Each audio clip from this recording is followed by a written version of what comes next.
මට කියන්න තියෙන ගොඩාක් ස්තුතියි අපිට මේ කරන උදව්වට අපේ ඉස්කෝලේට කරන උදව්වට ගොඩාක් ස්තුතියි. ආහාර ලබා දුන්නෙන්ද අපේ බුද්ධි වර්ධනයේ ශක්තියද ගොඩක්ම වර්ධනය වෙලා තියෙනවා. අනාගතේ මම O level A level pass වෙලා කැම්පස් ගිහිල්ලා ඩිග්‍රී එකක් අරගෙන ටීචර් කෙනෙක් වෙනවා.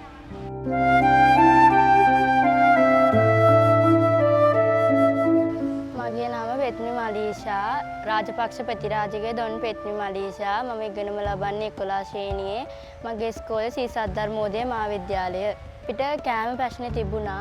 අපිට දැන් කෑම දෙන්නේ ඉඳා හොඳයි. එතකොට අපේ ළමයිට හොඳ පෝෂණයක් තියෙනවා. හොඳට ඉගෙන ගන්න පුළුවන් බුද්ධි වර්ධනයේ හොඳටම තියෙනවා දැන් හැමෝටම. මේ ළඟදිත් වොලිබෝල් ක්‍රීඩාවේ අපේ ළමයි කරලා පළවෙනි ප්ලේස් එක අරන් තියෙනවා. ඒක ඇවිල්ලා මේ ආහාරින්දා කියන්නේ ආහාර ලබා දුන්නෙන්ද අපේ බුද්ධි වර්ධනයේ ශක්තියද ගොඩක්ම වර්ධනය වෙලා තියෙනවා. මේ වගේ උදව්වල් ලැබෙනවා කියන්නේ අපිට දෙන එක මේ උදව් කරන එක ලොකුම දෙයක්. මේ උදව්ව දුන්නේ ඉඳ තමයි අපි මේ තත්ත්වෙන් හොඳට ඉන්නේ. දෙන අයට ස්තුති තමයි මම කරන්නේ.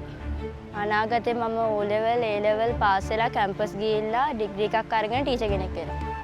අනිත් අයට මම කියන්න තියෙන්නේ මේ ලැබෙන දේ අරගෙන හොඳ අනාගතයකට ගිහිල්ලා රටට වැඩදායී පුරවැසියෙක් වෙන්න කියලා. ස්මාර්ට් රූම් එක දුන්නේ ඉඳ අපිට මේ රටේ වෙන දේවල් දැනගන්න පුළුවන්. ලෝකේ වෙන දේවල් අපිට හොඳට දැනුමෙන්ම මේ ස්මාර්ට් රූම් එකෙන් හොඳටම දැනගන්න පුළුවන්. ඒකත් අපිට අර දුන්නේ ටීවී එකේ ඉඳ අපිට හොඳ දෙයක් බලාගෙන අපිට ඒ විදිහට කරන්න පුළුවන්. ඒ වගේම ඒකෙන් අපිට ලෝකේ තියෙන හැම දෙයක්ම දැනගන්න පුළුවන්.